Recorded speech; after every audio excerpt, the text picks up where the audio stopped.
Je ferai ce que vous demandez, ce que vous souhaitez, car j'ai tellement de remerciements à vous faire, Pierre Maria et Dominique, pour cette invitation aujourd'hui, que je ne pourrai que vous accompagner pour demain. Et on va essayer, et je vais essayer en quelques mots, d'essayer de faire la transition entre hier et demain. Je vous dois beaucoup de reconnaissance. Et je voudrais vous apporter mes félicitations à vous et à toutes les équipes qui ont contribué au développement d'Atmopaca. Il faut se souvenir qu'il y a quelques années en arrière, nous n'en étions pas là. Quand je suis arrivé à la présidence en 1995, je trouvais que c'était une sacrée association. C'est la première que je rencontrais où on associait, et on devrait peut-être s'en servir pour demain, pour d'autres structures, où on associait l'État, qui généralement est toujours indépendant, reste au-dessus et ne veut pas être présent dans les débats, aux collectivités, aux entrepreneurs et aux associations. Ils pouvaient, ensemble, discuter, se regarder droit dans les yeux, se reprocher ou accepter tout ce qu'ils avaient à dire vis-à-vis des uns et des autres, en toute sincérité et en toute franchise. On n'a pas tout ça dans toutes les associations. On ne rencontre pas tout ça quand on nous dit qu'il faut dialoguer, concerter, échanger. Aujourd'hui, nous avons créé cette structure. L'État n'a permis de le payer, mais c'était exemplaire. Pourquoi ne pas le reprendre? Mais il y avait un petit souci tout de même. Et Carole Genevet était là, qui a été la première directrice qui m'a accueilli à Hermarex à l'époque, comme vous l'avez rappelé, M. Mourati. On était dans les locaux de la DRIR. Ça voulait dire qu'on était presque une annexe. Et les associations dont je me souviens les propos qu'ils tenaient à l'époque étaient de dire « vous nous donnez des normes ». Mais qui nous dit qu'elles sont indépendantes? Puisque vous êtes dans les mêmes locaux que ceux de la DRIR, ils vérifient, ils contrôlent et ils ne vous permettent pas de vous exprimer librement. Et quelque part, c'était une drôle d'image que nous donnions en étant indépendants et être sous tutelle de la DRIR. Ça a été extraordinairement compliqué, mon cher Dominique, d'essayer de quitter Avenue du Prado, le bâtiment de la DRIR, pour aller 30 mètres plus loin, dans des nouveaux locaux dits indépendants. Mais ils descendaient immédiatement dès qu'il y avait un point de presse, dès qu'il y avait une information, dès que j'étais là, on se demandait pourquoi. Ensuite, Dominique, il y a eu ce transfert qui a été effectué, alors là, loin, à la rue Paradis. Et là, l'indépendance était totale. Ne croyez pas que c'était si facile que ça de discuter avec les services de l'État, qui nous laissaient la bride sur le cou. Non, non, non, parce qu'ils étaient financeurs. Et au début, l'État était le plus grand financeur. Au fur et à mesure du temps qui passait, il l'était de moins en moins. Les industriels, les collectivités ont évolué dans leur financement. Et nous étions, en 1995, une quinzaine. Aujourd'hui, Dominique l'a dit, le président l'a dit, près d'une soixantaine. Cette évolution d'indépendance est totale. Et là où vous devez être félicité, c'est qu'aujourd'hui, vous êtes apprécié de tous. Les associations veulent venir, veulent faire partie du conseil d'administration. Vous êtes respectés, vous avez apporté une dimension environnementale, sociétale, morale, qui vous permet aujourd'hui de réaliser un 50e anniversaire assez exemplaire. On oublie souvent tout ce parcours. Je me rappelle aussi, quand nous allions voir les communes et que nous leur demandions de vouloir accepter d'installer sur leur territoire des capteurs, ils ne voulaient pas. Car on allait dire que l'air que l'on respirait dans telle commune ou dans telle commune n'était pas aussi performante que ce que le maire de cette commune voulait bien dire. Mais enfin, l'air, il ne reste pas sur une commune. Il ne reste pas que sur un territoire, il ne reste pas que sur un ensemble. C'était un combat de tous les instants. Quand on a décidé, là aussi, d'avoir le premier laboratoire d'analyse mobile, mais pourquoi faire? Pourquoi investir de l'argent? Pour pouvoir aller sur place, à côté d'un collège, à côté d'un lycée, à côté des zones industrielles, d'un lieu d'entreprise, où les gens portaient la critique. Et il fallait l'étayer, il fallait être crédible. Pour cela, on installait le laboratoire d'analyse mobile pendant 2-3 mois, où on ne pouvait pas dire qu'on restait que 8 jours, pour pas simplement dire qu'on a mis au bon moment, à la bonne période. Ça a été, là aussi, très difficile. Après, tout le monde voulait l'avoir. Parce qu'il se rendait compte que quand l'air est bon, il le dit, et quand l'air est moins bon, il le dit aussi. Et donc certaines communes s'en sont servies de vecteurs de communication cette fois. Je vous rappelle qu'au début, ils disaient non. Après, ils le réclamaient pour l'avoir, parce que comme ça tournait bien, ça fonctionnait bien, ils pouvaient. Mais là où la crédibilité est très forte, c'est que les associations validaient le résultat. Aller sur place pour voir comment il tournait, comment il fonctionnait. Les collaborateurs qui sont là, d'Hermarex aujourd'hui à Admo Sud, les voyaient arriver et discuter avec eux. Et ce dialogue était permanent et a permis de crédibiliser complètement le réseau de surveillance de la qualité de l'air. L'autre vision que nous avions, c'était de le rendre régional. Pourquoi avoir 3 réseaux? Avoir 3 façons d'interpréter, 3 façons de dire. Et là aussi, j'ai effectué un travail important pour me rapprocher de l'ancien président de Qualitaire, Marc Laforie, que tu connais très bien, à qui tu transmettras mes amitiés. On a lancé cette opération. Avec Airfobab, il y avait des blocages politiques. Qu'à cela ne tienne. On se tourne vers un côté qui dit oui, on attend que celui qui dit non dise oui. Ce qui fut fait plus tard.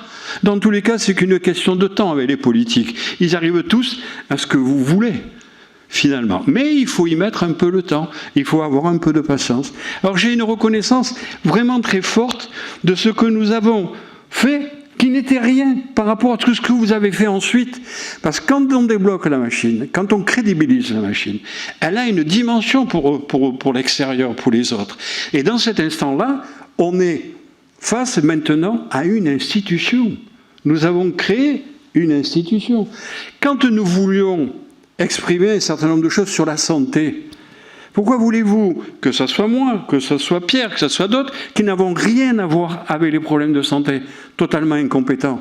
Mais Denis Charpin et d'autres étaient dans le comité scientifique de santé qui exprimaient leur inquiétude quant à l'évolution de la santé, mais qui en même temps n'avait pas une position idéologue, mais une position de santé.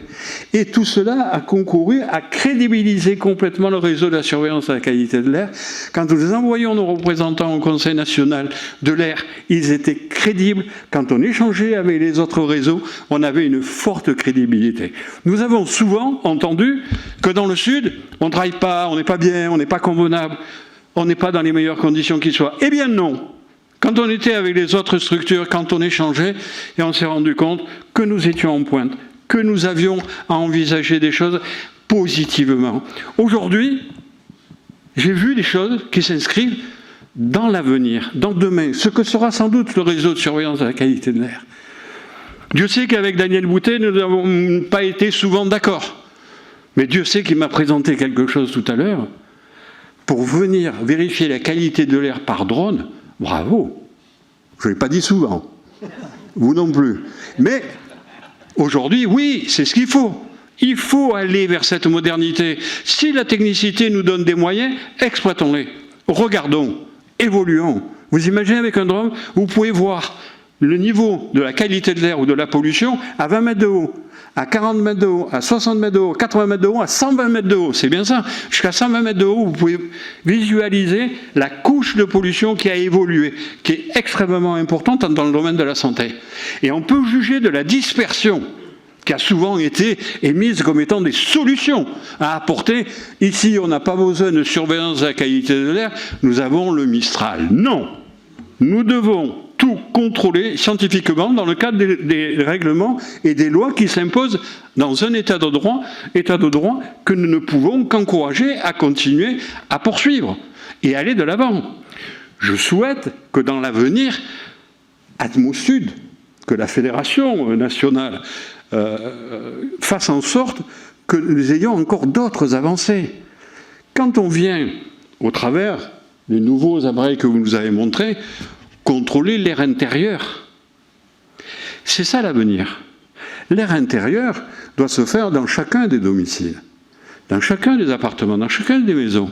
On l'a vu ce matin quand on nous parlait de brûler le bois, pas brûler le bois, c'est bien, c'est pas convenable. Mais dans les logements sociaux, vous ne pensez pas que c'est important que ça soit fait ?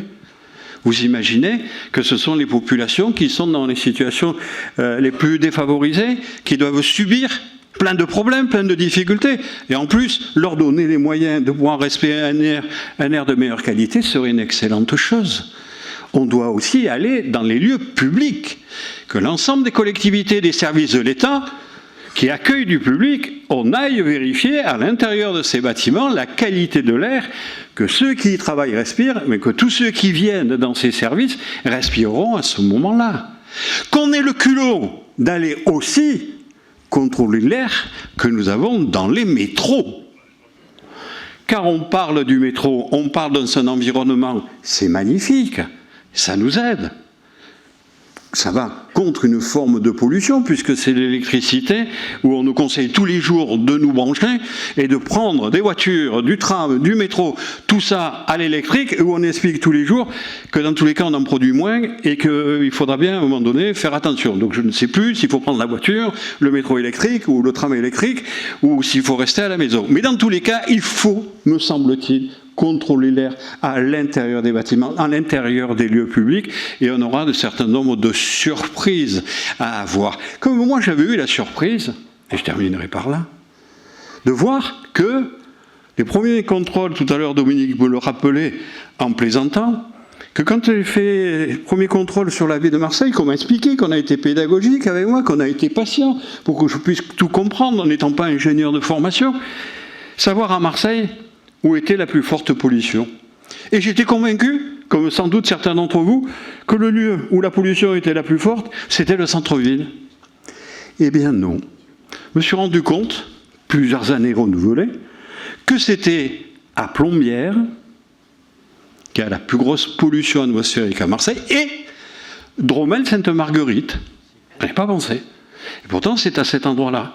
Alors je dirais bien que pour l'avenir, en ce qui concerne Dromel, Sainte-Marguerite, je n'ai pas de solution préconçue, je laisse faire les spécialistes.